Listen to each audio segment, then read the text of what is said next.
안녕하세요. 식어서도 맛있는 커피를 만드는 커피코나 신재열입니다. 매일 드시는 커피, 우리가 즐겨 드시는 커피, 맛있고 건강해야 합니다. 맛이 없더라도 건강하게 만들겠다는 말에는 모순이 있습니다. 맛이 없는데 첨가물 넣거나 또는 그것을 다른 가양을 하거나 다른 것을 섞어 블렌딩해서 만드는 것은 맛을 조작하는 것이지 원재료가 맛있는 것이 아닙니다. 커피는 재료가 맛있어야 합니다.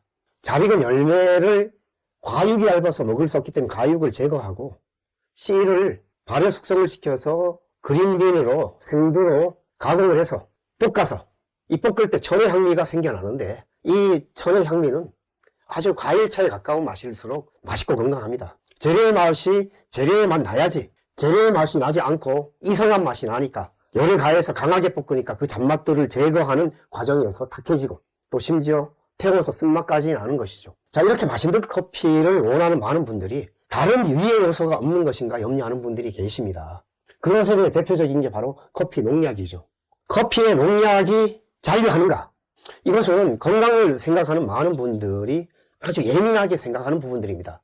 커피에 농약이 잔류한다면 이건 아무리 맛있고 건강하다 할지라도 서서히 쌓이는 독성의 문제는 심각한 결과를 만들 수 있습니다.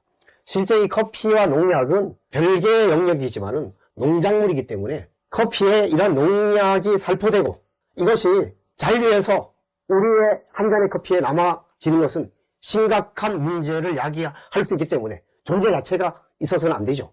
자, 그럼 먼저 농약에 대해서 간단한 이해를 필요로 하는데 현대 농업에 있어서는 농작물을 많이 생산해내기 위해서 균이나 병충해 등로 농작물이 위험을 당하는 것들을 막아야 합니다. 실제 살충제와 농약을 사용하지 않으면 전 세계 농작물의 30% 이상이 줄어들 것이라고 합니다.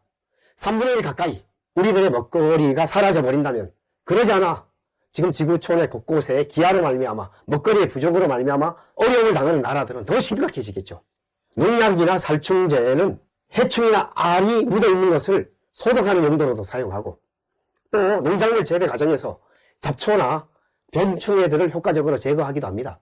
그러나 이러한 농약 살포가 맹독성의 농약들이 사용된다면 우리의 건강을 해치는 농작물로 위험 요소를 지니게 됩니다. 농작물에 남아있다 할지라도 껍질을 벗긴다든가 또는 씻는다든가 뜨거운 물에 데치거나 삶거나 끓이는 조리 과정에서 많은 부분이 제거됩니다. 바나나의 껍질을 벗기면 100%가 제거되고 키위의 껍질을 벗기면 깎아내면 98%가 제거되고 사과는 97%가 제거된다고 하죠.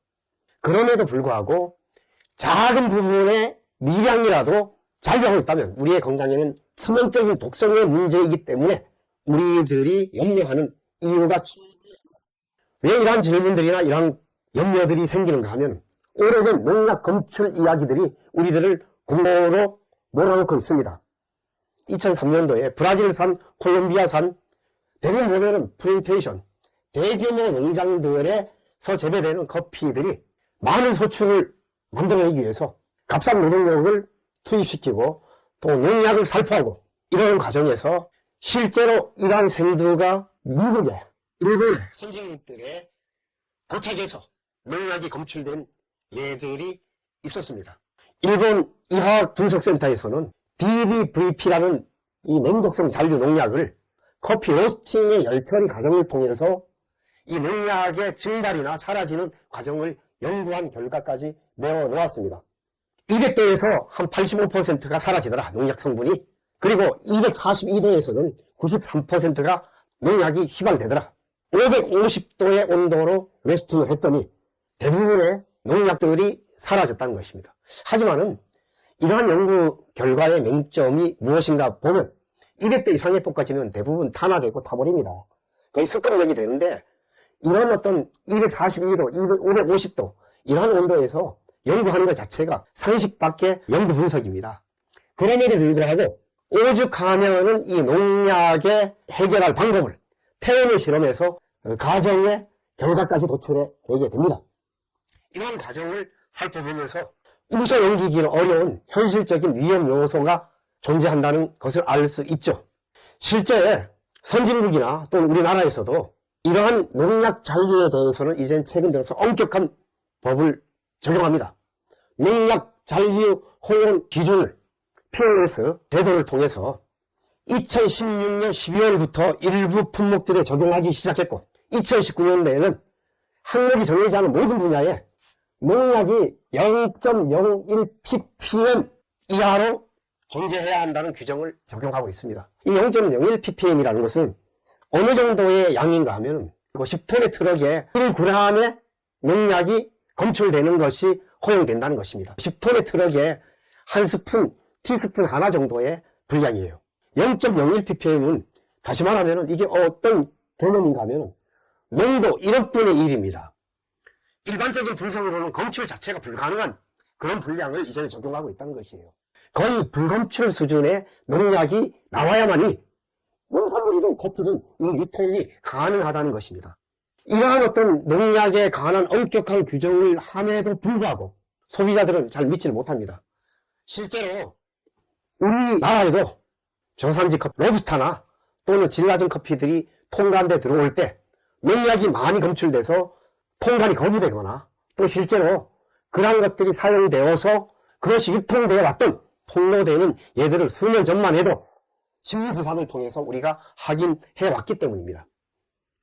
2018년 10월 14일 서울과학기술대 황재복 교수는 대경일보 먹거리 세미나에서 이러한 폭로를 하였습니다.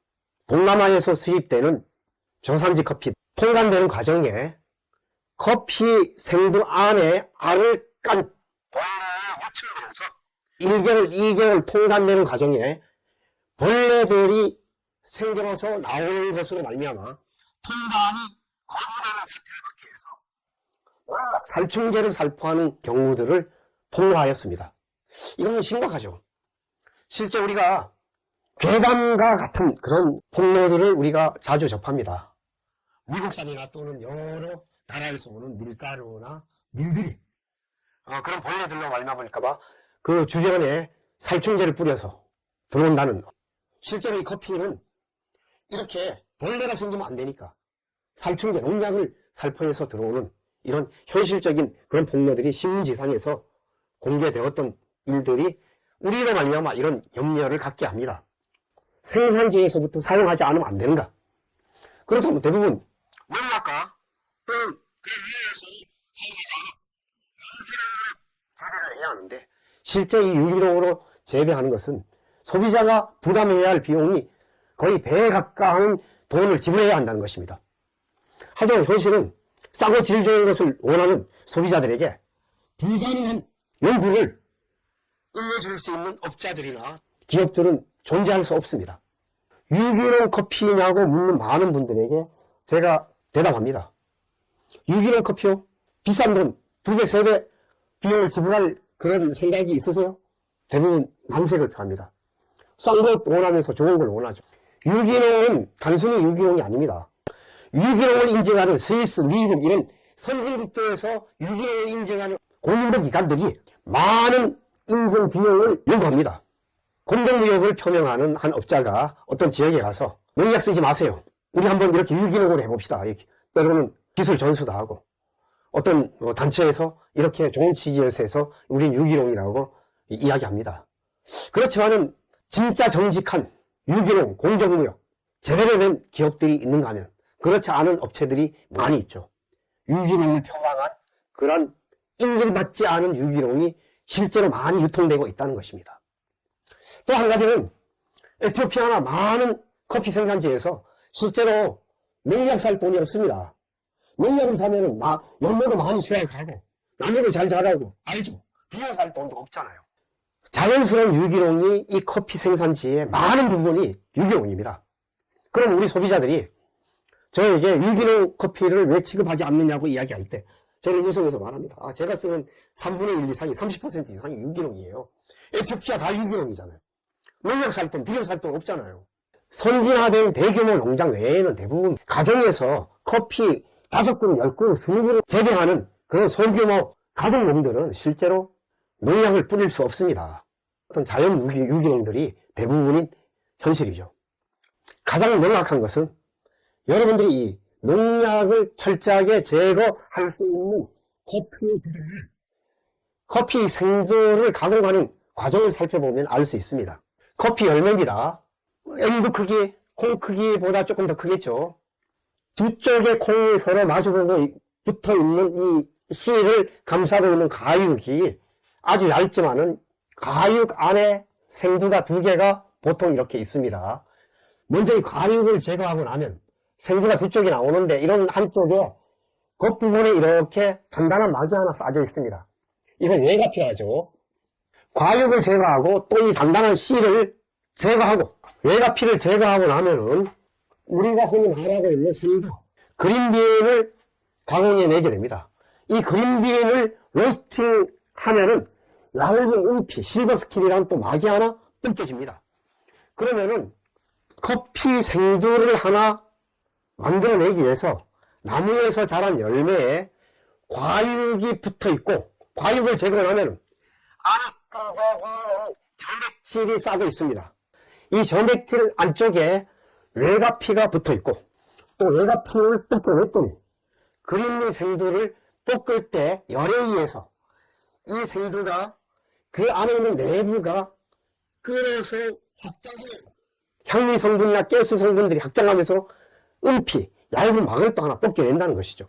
그러면은 커피를 과육을 제거하고 외가피를 제거하고 또 실버스킨이나 은피가 제거되고 또 고열로 볶아지면서 대부분의 수분들이 증발하는데 이 농약이 존재할 수 있는 여지가 거의 없다고 봐도 됩니다. 커피는 농약으로부터 진짜 안전합니다. 바나나 껍질을 벗겼을 때 농약이 100% 제거되고 키위를 깎으니까 98%가 제거되고 사과는 97%가 제거되더라는 겁니다. 그러면 바나나 껍질, 키위, 사과는 껍질 하나만 깎아내고 마는데 커피는 단단한 씨를 감싸고 있는 과육의 안쪽에 씨 사이에 감싸고 있는 점액질까지도 벗겨내고 또 외가피의 단단한 막 파치먼트라는 그런 막을 벗겨내고 생두를 감싸고 있는 얇은 은피가 로스팅하면서 또 벗겨집니다. 이렇게 안전한 여러 개의 막의 방어 막 가운데 있는 씨입니다. 농약의 장점 이유는 전무합니다. 커피는 이 농약의 문제의 위험은 거의 없습니다. 더 큰 위험은 무엇인가 하면 배를 타고 한 달, 두 달 지중해를 거쳐 오면서 수분에 의해서 곰팡이 독소 또 벌레가 먹거나 또는 상한 것들의 커피의 독성의 문제, 곰팡이 문제가 더 위험하다는 것이죠.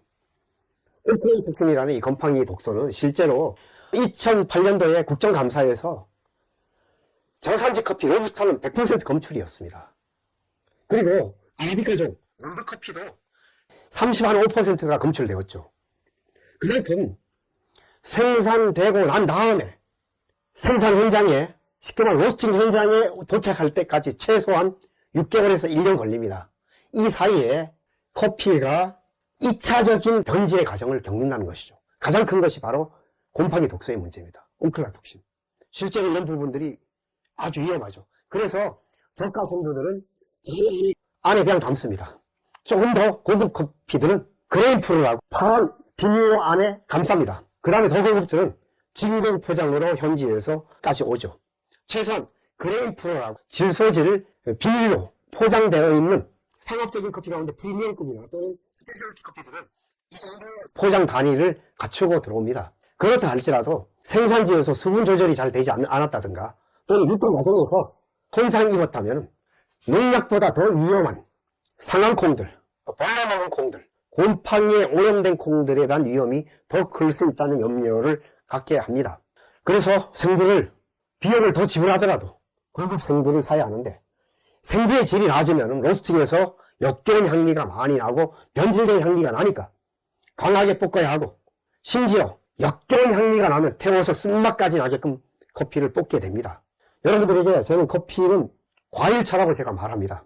맑고 깨끗한 커피를 만들어내는 것은 이러한 위험에서부터 예외된 아주 선별된 생두를 사용해야 하고 로스팅 과정에서 좋은 향기가 잘 살아나는 그런 결과가 한 잔의 커피의 자료로 만들어질 때 과일차에 가깝다면 여러분들이 이런 위험에서부터 자유한 믿을 만한 커피게 될 수 있는 것입니다. 2차적으로 상남콩, 벌레 먹은 거, 깨어진 콩, 또 곰팡이 핀 콩들로 말미암아서 이러한 것들이 농약 검출이 되지 않다 할지라도 곰팡이 검출은 방법이 없습니다. 전 커피를 다 전수조사할 수 없고, 실제로 또한 염려되는 것은 이 농약의 어떤 잔존 문제도 샘플 테스트로만 전부 걸러낼 수 없겠죠.